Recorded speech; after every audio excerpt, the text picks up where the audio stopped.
and welcome to the podcast where passion and purpose collide. We are on a mission to interview women and the occasional token man about how their passion and purpose have collided to create healthy relationships and profitable businesses. I'm Elizabeth Denham, publisher of The Franchise Woman, and I'm here with Rebecca Monet, President and Chief Scientist of Zoracle Profiles. Each show we start off with our roses and thorns for the week, which are our highs and lows. Rebecca, why don't you give us a go? Oh my goodness. So my thorn this week was Paul Pickett of Wild Birds Unlimited. But let me explain. On January 29th, I fell and I broke my femur. I had surgery where they inserted 3 what seemed like foot-long spikes in my leg, and I was in the hospital for 8 days.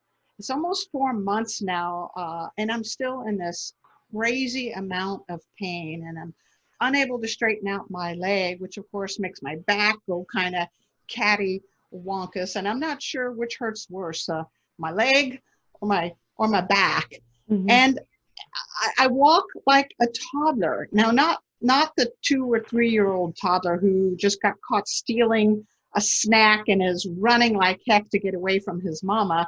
I'm more like that toddler that's just learning to walk, who would, if they hit any little bump in the carpet, they would go rump over tea kettle. That kind of toddler is how I walk. But suffice it to say, I've been feeling self-pity is what I've been feeling, which was only crazy exasperated by seeing pictures of Paul Pickett on Facebook, where he's on the floor with his puppies less than 3 weeks after his hip surgery. To me, it was almost like Jesus came down and slathered Paul Pickett with olive oil or something and said, "Get thee up and play with those puppies like nothing had ever befallen you." And poof, Paul is up. So naturally that created all kinds of emotion in me. And then there was another, I don't know if you saw it, another photo of him where he's out in his garden, which is immaculate, and he's talking about pulling the weeds. And I'm thinking, I couldn't even bend over and pick up the peanuts that fell out of my mouth after I chewed on a Snickers bar. I mean, there's no way I could do that. And then the final straw that broke the camel's back was when Paul posted a photo out in that immaculate garden where he's wearing a t-shirt that says, I do my own stunts. Now, I actually thought it was, did you see it? Mm-hmm. I thought it was clever, but please, notice nobody sent me that shirt. No one even assumed I could do my own stunts. They just see. It's just salt in the wound. It's salt in the wound. It was terrible, you know? So anyway, suffice it to say, not only am I feeling pain, but I'm feeling self-pity. And then icing on the cake, I'm now envious of Paul Pickett. And it's taking everything for me to hold it together with my emotional intelligence. That's my thorn. That's your thorn. Well, I hope you have a rose to follow that up. Oh, I'm working on it. Humor. Okay. Humor comes out of it. Humor. I love it. I think that's what it is. You know, and I certainly sympathize with you. I have 9 screws and a 4-inch plate in my ankle. So I can relate to that feeling of pain and that feeling that life is passing you by and other people are moving and you're stuck in this one spot. And it's just, you can get demoralized really easily. And it takes a long time for bones to heal. So I would have looked at Paul and felt that same exact way. If it makes you feel any better, I totally would have been on your page. Yeah. So well, my thorn is kind of funny because I actually worked some, at least on the weekends, usually some Saturday and some Sunday, and I didn't work at all this Saturday or Sunday. I did work Memorial Day, but I just hit a wall. I was tired. My brain was tired. I just hit a mental wall and I just needed to not think. So I didn't. And I have been racked with guilt ever since. I feel like there were so many things I should have been doing, and my husband gets me. He's like, just give yourself a minute. Just, if you can't enjoy it, you're ruining it.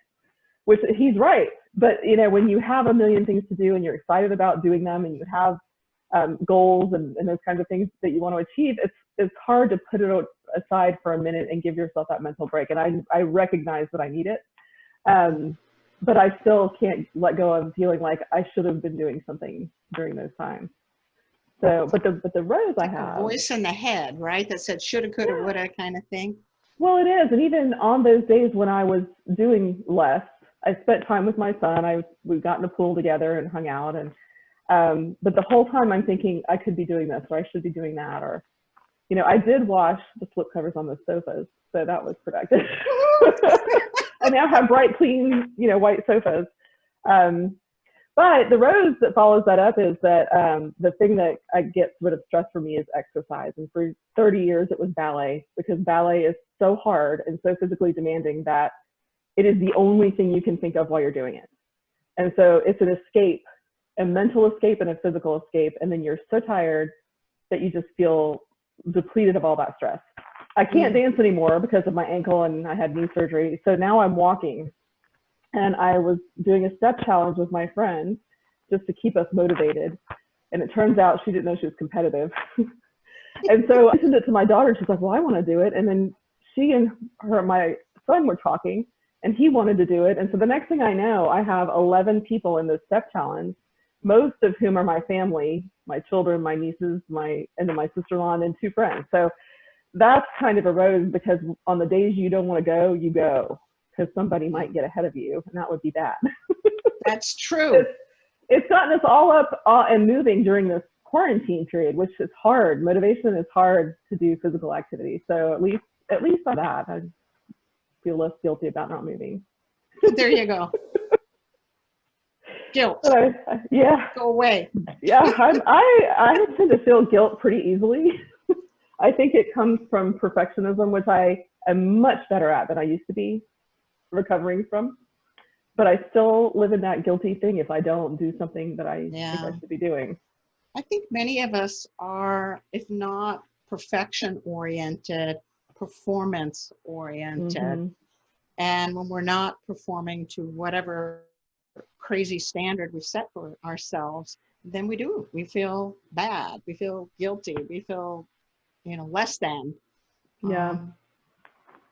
It's true. That's why I now have 5 kids. I think God was telling me that you can't be perfect with that many people in your house. It's not possible. You're going to screw something up every day. So that was my life lesson with 5 kids. Yeah. Get over yourself. Well, I hope your pain improves. I hate that you're feeling that way. But anyway. I'm sure it will. I'm just not exactly known for being patient. Not one of my finer virtues. So this is your lesson. You have to be patient with yourself. No, no, it's not going to happen. And no, well, I can be patient with everybody else but myself. I think another common thing is like the perfectionism. I don't expect other people to be perfect or perform at the top level every day of their lives, but you expect it from yourself. So same thing. We're crazy that way, aren't we? I know. So interesting. That's why we have life to live and lessons to learn. They are. Well, we have our first guest. Are you ready? I'm going to bring him in, and I'm going to let you do the intro. Excellent. I'm excited about him. He's our first token man. He's our first token man. And there's Richard Leveille. So Richard Leveille is Chief Development Officer for Painting with the Twist. In his prior role, Richard worked as CDO with Lost Cajun.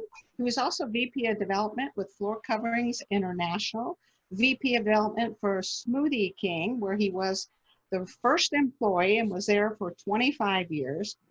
He has a passion for proper placement of units, real estate basically, where he has a distinct knowledge of site selection tactics, GIS software, and site modeling analytics.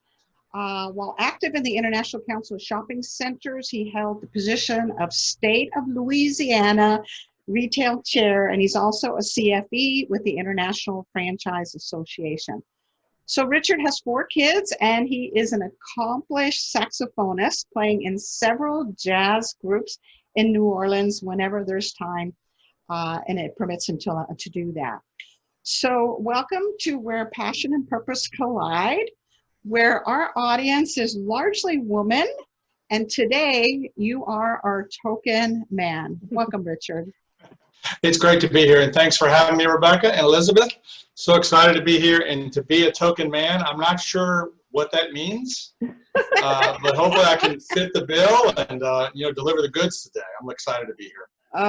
You know what else I'm excited about? Just the whole title of this show, where passion meets purpose. And that's just such a great thing in franchising, because if I've always felt that, you have to have a reason to be in business that's larger than just making money. Agreed. We all want to make money, and we need to make money, but more importantly, we have a desire. And people ask me all the time, well, why don't you just go open up your own business? Or why don't you buy one of those great franchises you're peddling? And I talk to them about how taking somebody who was, with IBM for 30 years, or worked a dead-end job for so many years, or inherited his mother's money and wants to do something good with it, and having that kind of responsibility, that's business ownership for me. That's the purpose of helping people, and then watching them grow and become successful, and then becoming part of their family, and meeting their kids when they have kids. And watching their kids go, you get to do that in franchising. So it's such a big family. It's not just this small family we have here through the IFA and our friends and family. It's the entire franchise network. And it's just an amazing opportunity in life to be able to do that.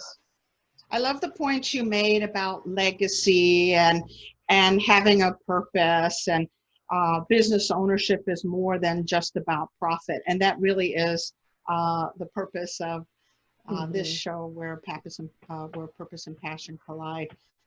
So speaking about this family thing, you were the first employee for Smoothie King, and you were there for 25 years, and now it has over 1,100 units. So tell us about that and how that felt to be part of that growth process from the inside. Cool. Yeah. Smoothie King is a great company. It's got a great product, and it was driven, and its whole purpose was to give people a healthy alternative to fast food. And, because the fast food industry is, primarily junk food industry. It's not very good for you. So the founder of that company, Steve Kuno, created a product that started the whole smoothie industry. People don't know this, but his first unit opened up in 1973. I was in elementary school. Y'all probably weren't even born yet. And Elizabeth. And he created this smoothie that just started a whole industry of companies, and it was an amazing ride. I was very fortunate. I was actually a music student. We'll probably talk music in a little bit, but I was a music student at Loyola University in New Orleans, studying jazz saxophone. And I guess I had a bit of an entrepreneur flair, and I started my own business selling point-of-sale systems. So I had a little bit of computer background, not background, but hobby. And I created this point-of-sale platform that was based on, believe it or not, an Atari computer. And it worked really, really well. And I had it in one music store there locally. And I started my own business called Total Control Computing. And I put together my sales book and my kit, and I was all ready. And my first appointment was with Steve Kuno, the guy who started Smoothie King. And he brought me into his office, and I think he canceled on me the first appointment. I just realized that. I hadn't thought about that. I think he canceled on me. The second appointment, I went up to his office, and I pitched him. And then he said to me, and this is what I live for today. Then he says, that looks really, really good. Have you ever had a smoothie before? And I said, no. And he said, do you take supplements, vitamin supplements? And I said, no, not really. So he took me down into his original store. It was called Town and Country Health Foods. and he went behind the counter and he made me a smoothie. And then he walked over to the area of the store that was the retail area that had 4,000 different health supplements in it. And he said, I need your system because I need to keep track of all this stuff. I want to franchise this business one day.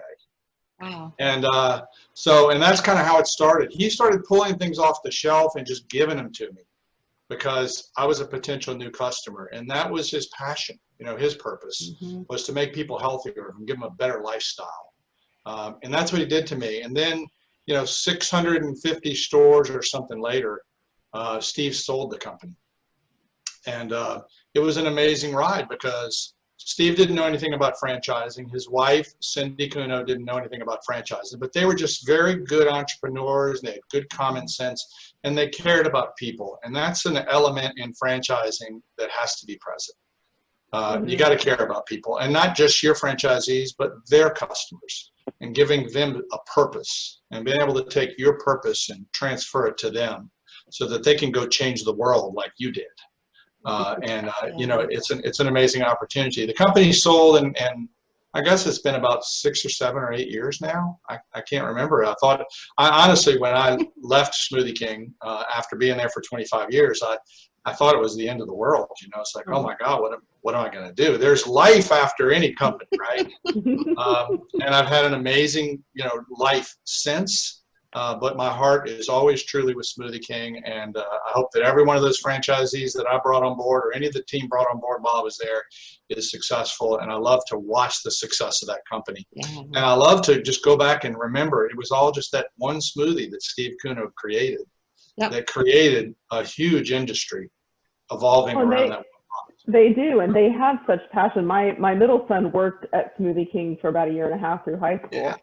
And I interviewed his boss, who's the franchisee in Daphne, Alabama, and she is so passionate. And he became passionate, and they spread it to these they have a lot of teenagers that work there, and a lot of them are athletes because they're into the healthy lifestyle and healthy eating and this stuff and that kind of thing. And he knew every single customer. The nurse who operated on my ankle, I said something about my son at Smoothie King, and she said, "Is your son Luke?" Well, he knows my order, and he has it ready for me when he sees me pull around. I mean, so the atmosphere and the passion that you're talking about is still filtering all the way down to when my son was 16, 17 years old. Wow. Yeah. And it goes back to what we were talking about originally, is some of those franchisees that we brought on in the first, you know, I started there in 1989. In the first 5 years, you know, I'm still good friends with those people.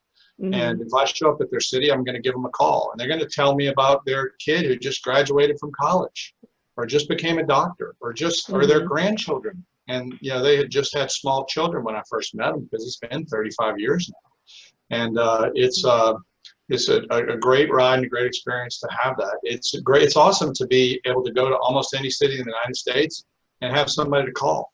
And then have them say, hey, come over to dinner tonight. You know, and it's just, that's a beautiful gift that I was given. I was given to it by Steve Cuno because he believed in me. I was a jazz saxophone player. I don't know what he was doing.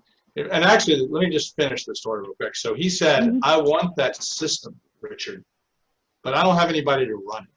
Do you think you would come run it for me for a couple months to see how it goes? And if it goes great, I'll help you grow your business, and maybe you can help me grow my business. You know? So 2 months later, I found myself in the franchising business. And we were very fortunate. There was a local attorney in New Orleans. His name was Burgess McCraney. And he kind of sowed his oats on the Popeye system and, you know, Copeland brands and now Copeland. And a tremendous amount of experience there. And at one point, he was the chairman of the board of the International Franchise Association. So he was a big wig in franchising, and he probably one of the guys who wrote one of the first franchise documents. And he kind of mentored us a little bit in the beginning and helped us out. And had not it been for him, we probably would have made even more mistakes than we actually made. Because we made a lot. We learned from him. But it was a great ride, and Smoothie King now has over 1,100 units. We had sold to one of our master franchisees in Korea. We had opened up 100 units in Korea. The franchisee was really a great guy, loved franchising, loved sports and nutrition and helping people, and had a great family behind him. And he said to us, he says, you know what? Korea's been so successful. I've opened up 100 units. They were doing really, really well. I'd like to open up units in China and Japan. He listed 5 different countries. So we put together this amazing deal for him to go take those other 5 countries and do a master franchise relationship there. And he quickly realized that with the amount of fees he was going to pay us over a few years, he could just buy us. By the company. And it was time, and the founders decided to sell him the company. And then he's taken it to the next level, which is a beautiful thing. Wow. Well, you are now with Painting with a Twist, and that's going to lead us into our discussion about being a man in a female-dominated franchise system. But why don't you give us a little background on how you came on to Painting with a Twist and what you're doing, and then we'll jump into the meat of it. Okay, if I choose my words carefully. Wise man. No, actually, I have always had, you treat people, whether they're female or male, the same. You have a certain set of core values in your heart and your mind, and regardless of who the company is in the room, you want to treat them with respect, and you want to develop trust with them, and you want to do what you say. But let me say this: if you tell a lady that's very proud of her business, that's worked extremely hard for what she has and what she's done and her accomplishments, you're going to do something for her and you don't get it done, you better be ready to pay the wrath of it. So there's a great level of accountability in an organization that is primarily women. Now we have roughly 25 employees, and 80% of them are female. Wow. And they're fantastic. I mean, they are amazing because they focus on the issues. And guys like to sit and chat and go fishing and have a drink and tell stories, and I'm sure ladies do the same type of thing. But the ladies in our organization have built a culture around accountability and really focused on helping the franchisees, caring more than any organization I've ever seen. Our mission statement is to create, Painting with the Twist creates a carefree escape for ladies, looking to unplug. And that's what we do. If you've not ever been to a Painting with a Twist, Painting with a Twist is a great place to grab a couple of your friends, a bottle of wine or whatever you drink, show up and have 2 to 3 hours of put your cell phone away. Don't worry about what's happening in the world. Unplug. We say unplug from the daily grind. Life is hard. There's a lot of responsibility that we all have, men and females. And we want to, at times, turn our cell phone off. I usually do that when I play golf. So when I play golf, cell phone goes in the bag, and the first time I look at it is the end of my game. And I try to resist. Looking at it, but it's so hard. But it's the end of my game. But we encourage people that come to Painting with a Twist, and they come with groups. It could be Elizabeth and Rebecca and their 2 high school buddies, and they come over and they paint. I have a good friend. His name's Gary, and I guess I shouldn't have said his name. But Gary recently lost his job, and he had worked for this one company for a lot of years. And he was feeling kind of down. And he's a great guy. He'll find another job, and everything will be fine. But I said, look, Gary, let's get together. I haven't seen you. He was my first college roommate. I haven't seen you in a few years. Let's get together. And I grabbed him, and we went to Painting with a Twist. Oh. And we turned our cell phones off, and we started drinking wine, and we went on a date night. So there was mostly couples. It was all couples in the room. I think some thought we were a couple. But we romance. They probably did. Some romance going on. But we unplugged from all of our challenges in life and talked about old times and friends and family and things that we do. We're both musicians, so we talked about music, and we just had a killer time. And that's what Painting with a Twist provides women with, that want to unplug from the daily grind, is this carefree escape. So it's a great concept, and it was founded, and I have to say, by Renee and Kathy, very well known in the franchise industry. They did a fantastic job building the foundation, especially the early foundation of this company. Yeah. So they were rule followers. Somebody at once gave them a checklist, and they followed exactly. You can't go to a file that doesn't have every piece in it because they were that type of person. And they just developed a great system with great people, and they took a concept that really nobody knew it was a concept and turned it into a franchise business. And they didn't know what they had. They were really just trying to make some money to go on a vacation or so. I can't remember the exact story, but they're like, we just want to make a little spending money so we can, spend it. And they did a whole lot more than that. They changed a lot of people's lives. And that's exactly what Painting with a Twist does. You made several good points I wanted to highlight. And that was this whole idea as a man working with women founders and the women-dominated employees, and then also women clients. The founders saw this as their baby, right? And we hear that frequently. When a founder creates something, it's their baby, and it's hard to turn it over to someone. And it was interesting that you recognize that, and that instinct to protect our baby, especially as women entrepreneurs. I thought that was really fascinating. And then getting to work with at corporate with mostly women, founders that were women, Nancy Bigley, a leader, a woman, and then tending to those special needs that women have for community and coming together and de-stressing and having meaningful relationships and conversations in an environment where they can be so creative. It's got to be fulfilling for you. But are there also any challenges that you have found working with primarily women? Okay, what about blessings? Give me the blessings. Yeah. Well, it feels like a loaded question, but really it's not, because I think women have to adapt when they're working in male-dated industries, and men have to adapt when they're working in female. So there's no criticism or judgment in the question, just so you know. Yeah, okay. Thank you for clarifying. No, I appreciate that, and this is a real tough question to answer. Yeah. Because every woman in my office, including the founders, will watch this podcast one day. So whatever I do say will live, it'll live forever. It'll live with me forever.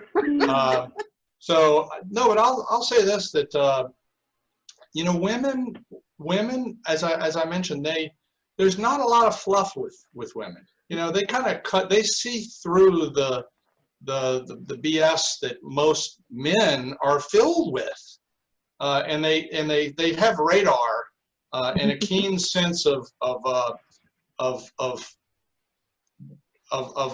their ability to see people for what they really are, a little bit more than I found men do. I oftentimes well, yeah, I didn't like what he said, but yeah, he's a cool guy. Let's get it done. They don't mess around like that. I've found they seem to be much more serious about business, and part of it is that they go home and they have to take care of their children. And they go home and they have responsibilities to their families and so forth. And so when they're in the office, they're very focused on business. Mm-hmm. And we've got some women. You mentioned Nancy Bigley, and another one, Catherine LeBlanc, are kind of the two executives. Mm-hmm. I learn from them every day. They are just extremely passionate and energetic. Catherine is her mind she gets more done in a day than I get done in a week. I hate to admit that. That's because women can multitask. But I think it's true.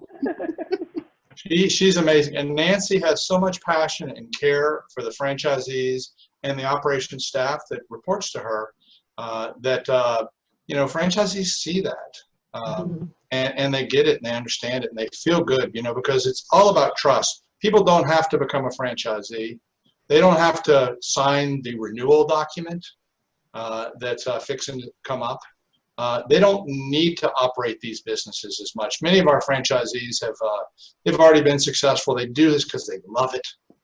They're really into the passion of the business and the purpose of the business. I ask every franchisee that I meet, why did you become a franchisee in Painting with a Twist? It helps me understand what we're out there getting people to enroll in. And they all say, we fell in love with the purpose. We fell in love with Kathy and Renee, the founders, and we just wanted to be a part of it. You know, so it's a very passion-driven organization. I actually love your answer that you said women are very focused at work because they want to be able to get home and do their other things as well. I have heard a lot of people say that being a mother or having children at home or all those things are negative. But what you're doing is saying that it's a positive because they focus what they are doing, where they are, and then they get home and they focus on that, are intentional about it. So I think you did a good job on the answer. You did okay? We're good. I approve. You passed. I truly do love working around a lot of ladies. They hold me accountable. Sometimes I ask them, just tell me what to do. And I did that yesterday with one. Just tell me what to do. Point me in the right direction. Just get it done. Give me some direction, and I'll get it done for you. We've got a great team. Joe Lewis is our CEO and president of the company, and Joe has as much passion for helping people than any person I've ever met, and he's got great integrity. And we always do the right thing for our franchisees. And here's a perfect example. And I know you will probably talk about the pandemic and the challenges that we're having. But we've been very, very fortunate to make certain that we were in a position that we haven't had to lay anybody off or make any changes to our corporate staff. Some of my friends that work in large franchise organizations, some of them with over 100 employees, have been faced with furloughing and laying off of 60 and 70 and 80%. One friend of mine was 95% of their staff they laid off. Yeah. During this epidemic, and yeah, it's tough. We went from having January and February were two of the best months that we've had since this executive staff has been in this organization, and really leading into a great 2020 to absolutely zero revenue. Wow. And it's hard to have a company that has 25 employees, many of them well paid. We have great people in our organization. And then have the responsibility to hit that payroll number every month, every 2 weeks, and be able to do that. Yeah. You all did a lot of pivoting, though. I know we talked to you before, and you were telling us some of the things that you did to innovate and pivot your business so that you were still able to bring in revenue. Tell us a few things that you guys have done to combat not having a retail space open. Well, at first we went into expense reduction mode. So how can we limit the expenses that a studio owner has, and really get into that mode. So we worked with their landlords to help them renegotiate their leases, or get some relief, deferment, or abatement, or some time to pay that money back. And we're still doing that. It's an ongoing, everyday thing. And then we looked at every line item in their chart of accounts and where can we reduce the expenses, and we gave them advice on doing that. We did something that really brought our franchisees together, and we hear this all the time, that this pandemic has brought more people together than ever before, which is a great thing. And we have 3 o'clock calls every day. Now we have pared them down a little bit, but we were doing them 7 days a week when this thing first started happening. And so all those franchisees on a Zoom call, 170, 180 people on the call at one time, all talking and shared experiences, and us giving them good direction, really thinking through. Nancy Bigley has chaired that very, very well. Working with our franchisees, we went to working with our franchisees on how to get the proper loans and government assistances that are available to them.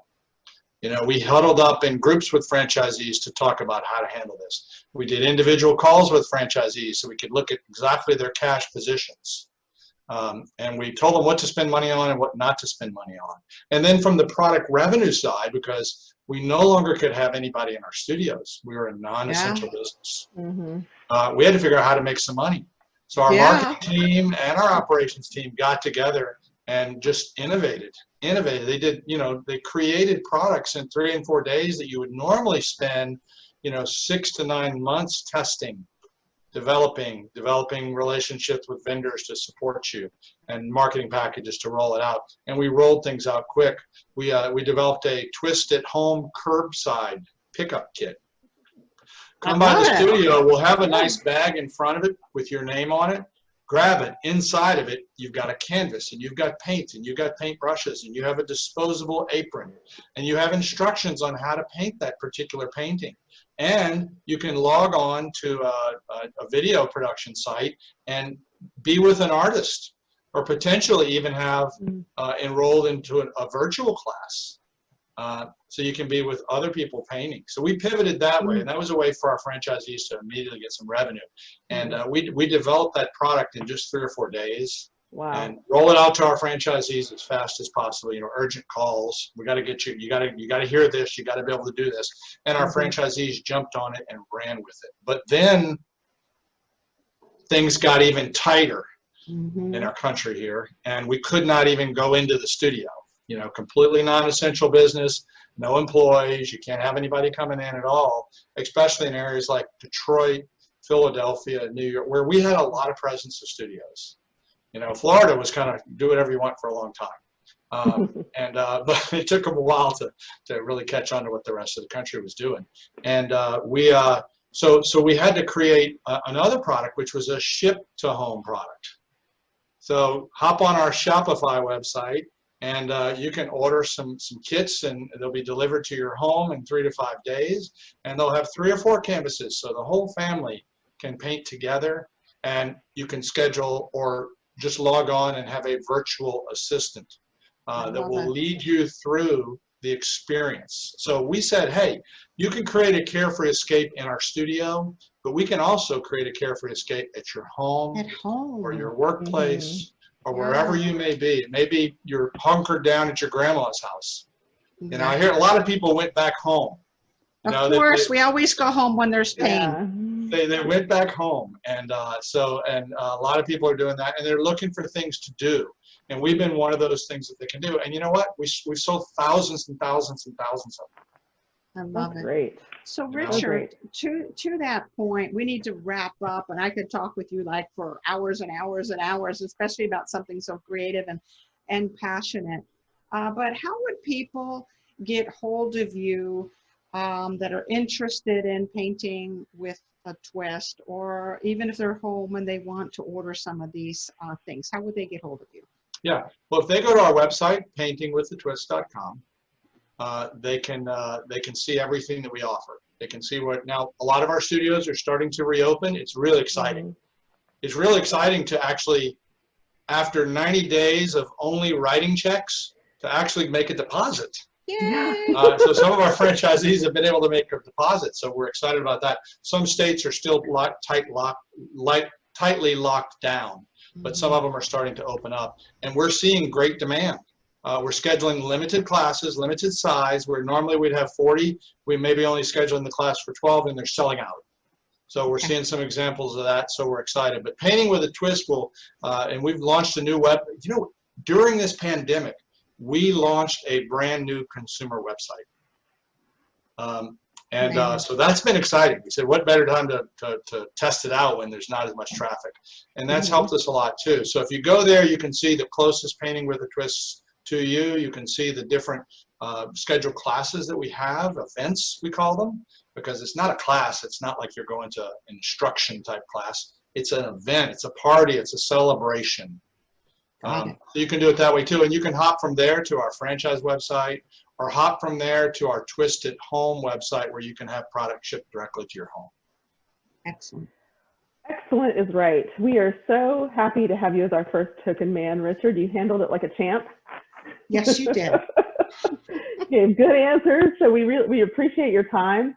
And I'm sure we'll be talking to you again soon. Hey, it was an honor to be here. It's an honor to be part of the world of franchising, and to have the opportunity to make a difference in so many people's lives. I'm blessed every day, and here's just another example of it. Thank you so much. Thanks, Great. Richard. Well, thank you. Stay tuned. We'll be right back with Women in the Know.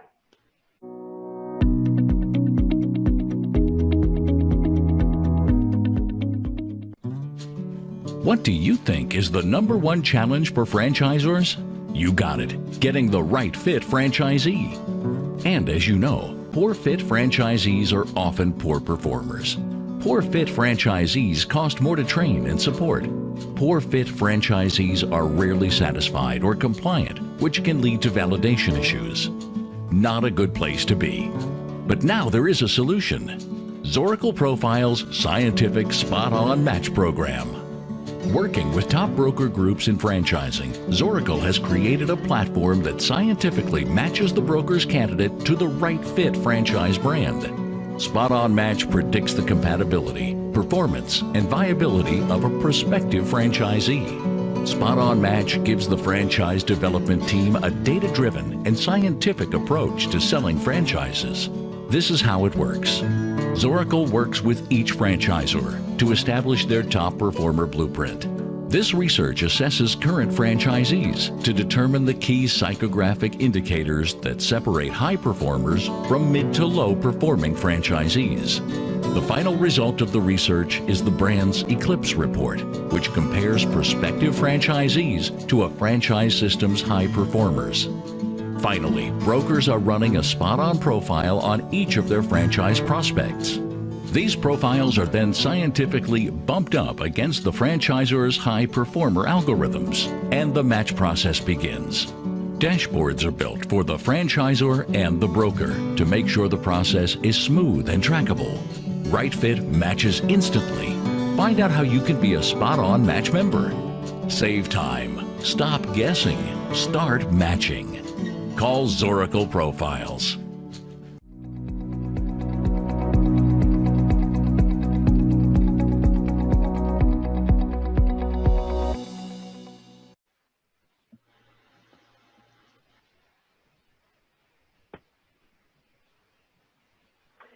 Welcome back. We are happy to be here. I'm with Rebecca of Zoracle Profiles. I'm Elizabeth Denham. I'm the franchise woman, and we are Women in the Know. This is a show where we discuss everything from politics and policy to relationships and marketing, from franchise growth and marketing to difficulties between franchisees and franchisors. We take topics from the headlines and give you a little discussion about those. This week's topic comes from headlines over the last couple of weeks, with the death of George Floyd and the incident with Christian Cooper in Central Park. We wanted to bring a conversation out about diversity, but not just that, but empathy. We think that there's a lot of empathy missing when you can't put yourself in someone else's shoes. You don't make the effort to understand who they are, where they're coming from, what their fears are, and legitimize the issues in those fears. I have a quick little example. My husband owns a Patch Boys franchise, and he sent a guy to work on a woman's house, and she works night shifts as a nurse. And so she said, I'm going to leave the back door open, just tell your guy to come in and get to work. And if he needs anything, you can give us a call. She was there with her fiance. So the man gets there. He's a large black man, 6'2", big guy, big teddy bear type of a guy. He's just a sweet guy. He was afraid to go in because he didn't want to walk into a neighborhood that wasn't his, go to a back door of a house that wasn't his. So he calls my husband and says, I don't know about this. I don't know about this. I don't know if I can go in. And Donald said, well, she's really, really nice. She's young. And he's like, well, sometimes the young ones are even worse. And he goes, is she white? And Donald said, well, I think she's biracial. He said, her fiance is white. And Donald said, I'm so sorry that you deal with this. This was right after a shooting of a few weeks ago.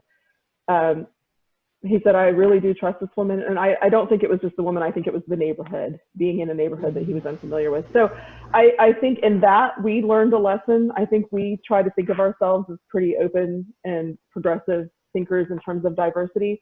But even from our perspective, we didn't anticipate that he would have this fear of walking into a stranger's house through a back door.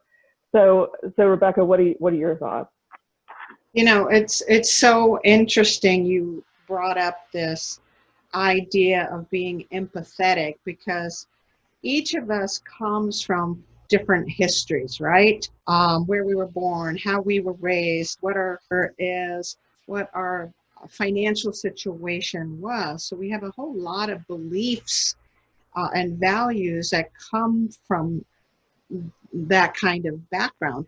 And we don't always know. Like you said, you didn't know, your husband didn't know that his employee would feel afraid to go into this neighborhood and especially enter into somebody's home, because we weren't in his shoes. We didn't know what it was like to be a tall, big Black man in a more dominantly Caucasian neighborhood, especially with all the news that's been out there.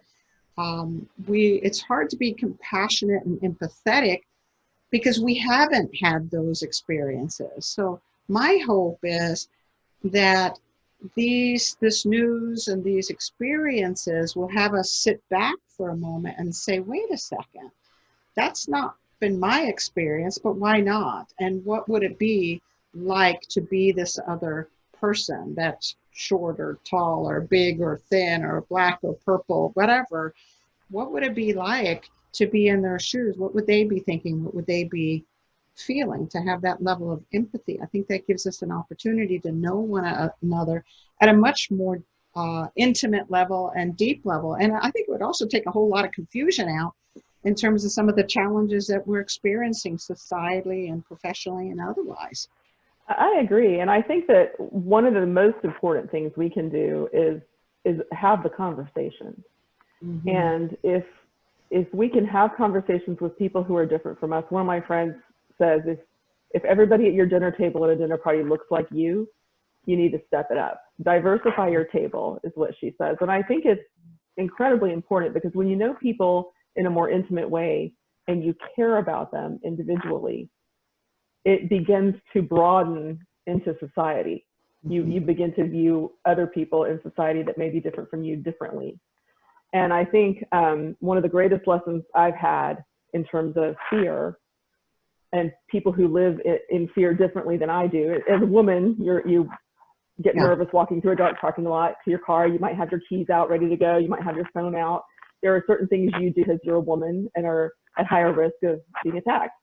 I have a gay son, and the fear I feel for him is the closest thing I will understand to real discrimination. And I have a friend who's a Black woman with Black sons, and being intimately involved in her family, you begin to feel her fear for her children because you care about them. And I think building those relationships and having those conversations, why do you feel that way? Why are you afraid? What have you experienced that has led you to this perspective? Those conversations are not happening enough. We talk to people who agree with us all the time, but until you have a real conversation in a way that the other person receives it, that's not antagonizing, that's not accusatory, but is just trying to find common understanding, that's, I think, when things start to open up. Yeah, so validating also. Meaning I can have a different opinion than someone else, but taking the time to explain to me why you're afraid of this, or how you came to that conclusion, or why this behavior seems like the right behavior for you based on this set of circumstances. It's validating to be heard. The last thing anyone wants to hear is that their fear isn't real, or that it's imagined, or that it's, exaggerated. Most fears are exaggerated. That's the nature of fear. But like you said, taking the time to ask the questions, to hear the concerns, to hear the fears, to step in their shoes, is the right thing to do, no matter what the circumstances. Well, it is. Go ahead. Yeah. Well, actually, it was interesting as you were talking. What came up for me is there is a difference between empathy and sympathy, right? Empathy is taking the time to truly understand and ask the questions, as you had mentioned, and see what you can do to assist if possible. And sympathy is kind of like, somebody's in the quicksand. You can step on the side and say, I see you're stuck in the quicksand. Let me hand you a rope to pull you out. Sympathy is jumping into the quicksand with them. So I think we stay more resourceful when we're in an empathetic state than when we are bleeding hearts, right, than when we're jumping in the middle of things. We can stay more resourceful and more able to hear and more able to help when we are empathetic. Well, and I think one other thing that I've learned being an advocate, particularly in the LGBTQ community, but I've been in racial reconciliation groups and trying to understand and learn. And the thing that I've learned is that everybody wants to tell their story. Everybody wants to be heard. And all you have to do is ask questions. Where have you been? What have you been through? What is your experience? Tell me something so that I can understand you better. It's just so not hard, but people are so afraid of those. And if you do it in a kind and gentle way, you're going to get an answer back in a kind and gentle way. You know, if you come at it as an accusation or you have no right to feel that way, nobody's going to talk to you. But if you just say, tell me your experience, everybody has a story and they want it to be told. Yeah, tell me what's in your head and how you came to that. And I want to understand you. It's a form of love, right? It's a form of love to truly hear another human being. And you have so much experience in this, acting as an advocate in various groups. I have very little experience other than from a psychographic perspective, but not from a tangible perspective. So I'm hoping we can pick up this conversation another time and expound on this wonderful attribute of empathy and caring for one another. And I'm sure it'll come up again. So I really appreciate this conversation. I do too. But for now, we need to go to another commercial. The Franchise Woman is a bi-monthly digital magazine that empowers women as they navigate the franchising industry by providing relevant news, tools, advice, and inspiration. We are a resource for women who are seeking to own their own businesses, improve their existing businesses, find creative solutions, and take advantage of franchise opportunities. We feature women in the business who best exemplify our ideals and have something to teach our readers. In addition to our exclusive articles relating to the female entrepreneur, we also feature brands that are geared for women. Women have become the fastest growing sector in business ownership and have become a powerful, influenceable force fueling the economy. The Franchise Woman will give you the news that is relevant to you to help you navigate the path of successful franchise ownership. By women, for women, and about women. We are the Franchise Woman.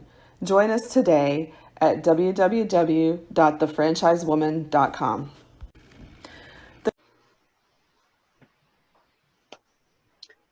Welcome to Ask Beck and Liz, where no topic is off limits. We want to answer your questions about business, about life, and everything in between. But be careful. I may even try to find you a spouse. Just ask Robert Bruschi. So, welcome, Elizabeth. Thank you. It tickles me every single time. I hope we find him a husband. A wife. He doesn't want a husband. He wants a wife. No, sorry. It's been really fascinating. He has had so much traffic on the video that we did. So he's getting interest. There's no doubt. He's a fine young man. I love it. I can't wait. He better invite us to the wedding. Yes, that's kind of what I say, but right? for you're the one finding him the right. wife, but I'm going to tag along as your plus one. I'm now the godmother, right? Or the fairy godmother, at least. So much fun. Well, what's our question for today? So our question today, by the way, those of you that have questions for us, you can send your questions directly to us at ask@beckandliz.com. So that's ask@beckandliz.com, and we'll get to your question. So today's question is, what factors inform our ability to make decisions and be decisive? Wow. You want to handle? Yeah. Handle it. I think for me, age and maturity have helped me become more decisive. I think when I was younger, I had a lot more self-doubt. I worried what people would think of me. I didn't have experience to back me up. And so now when I come to a decision, I'm also a poll taker. When my kids were really little, I would call all of my friends and say, okay, how would you handle this? And then I would pick from the options that I thought were best. I'm not in business as well. I'll send out logos and say, which one of these do you like the best? Or is this a stupid idea or is it a great idea? What do you think? Because I do think feedback is important. I don't let that always, sometimes I go against the feedback if I really believe strongly in it. But I think being willing to take on feedback, to take constructive criticism, and then to be confident in whatever that decision is. And if it ends up being the wrong one, you just turn around and fix it. Yeah, What do that's you correct.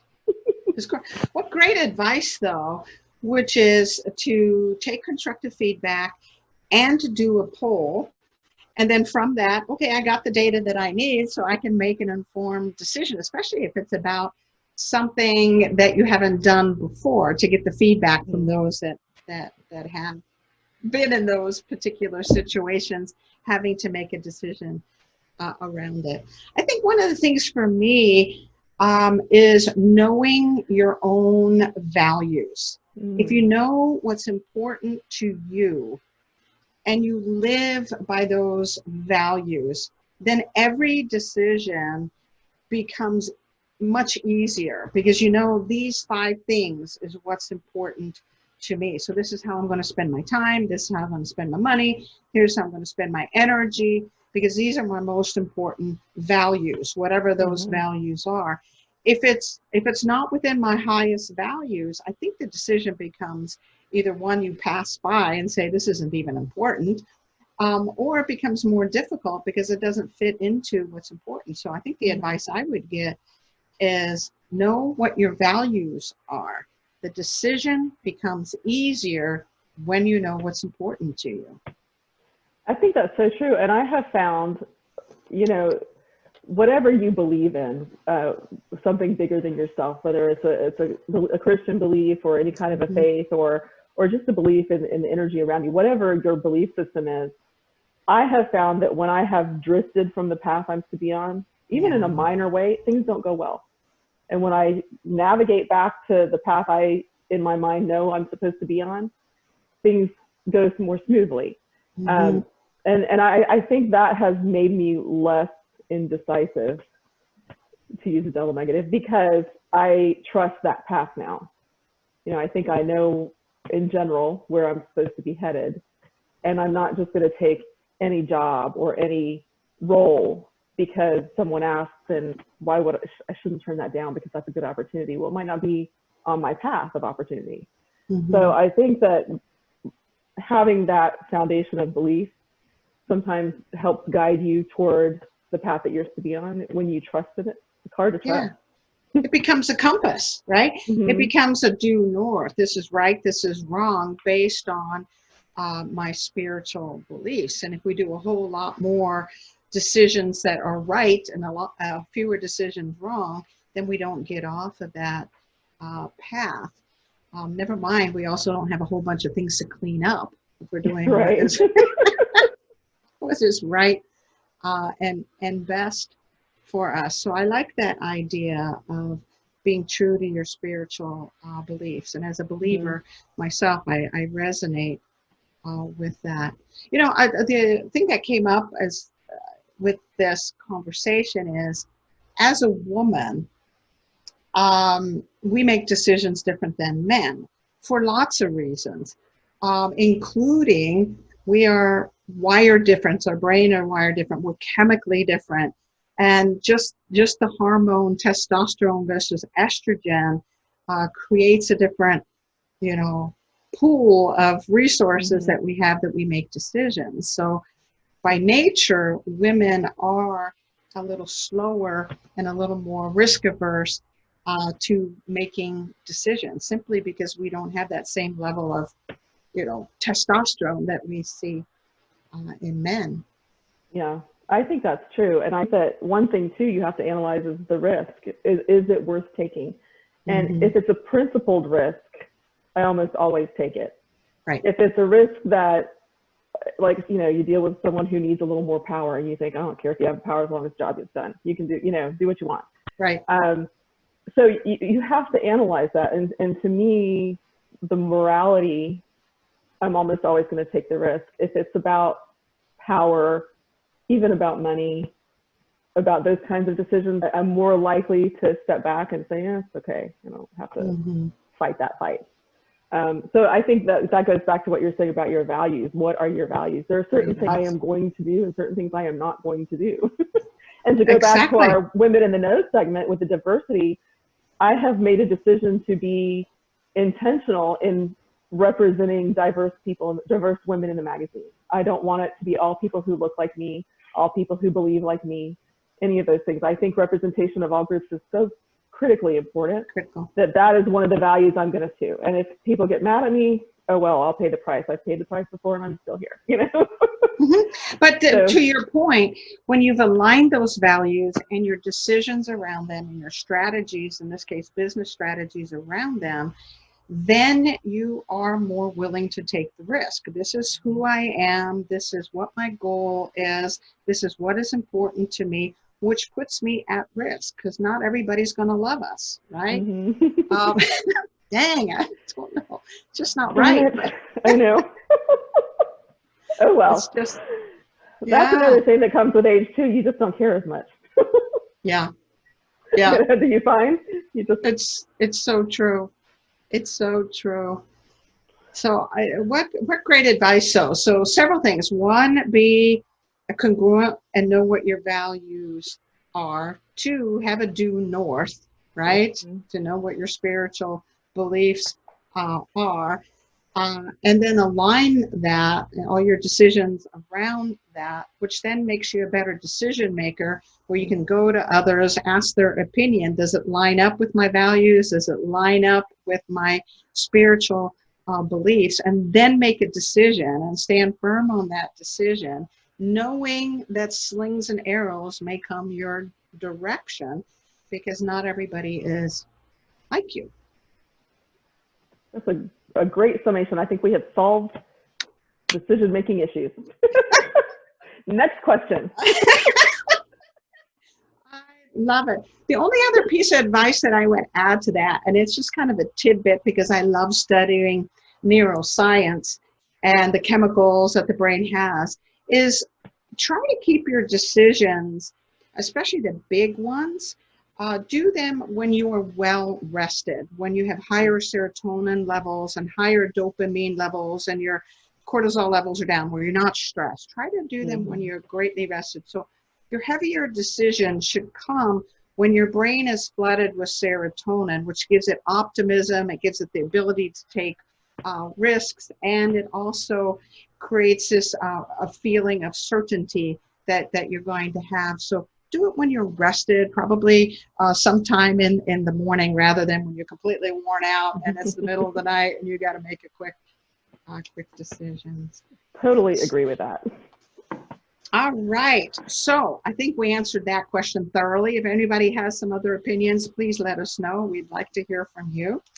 And thank you all for joining us today, where passion and purpose collide. Profits are made and relationships are forged.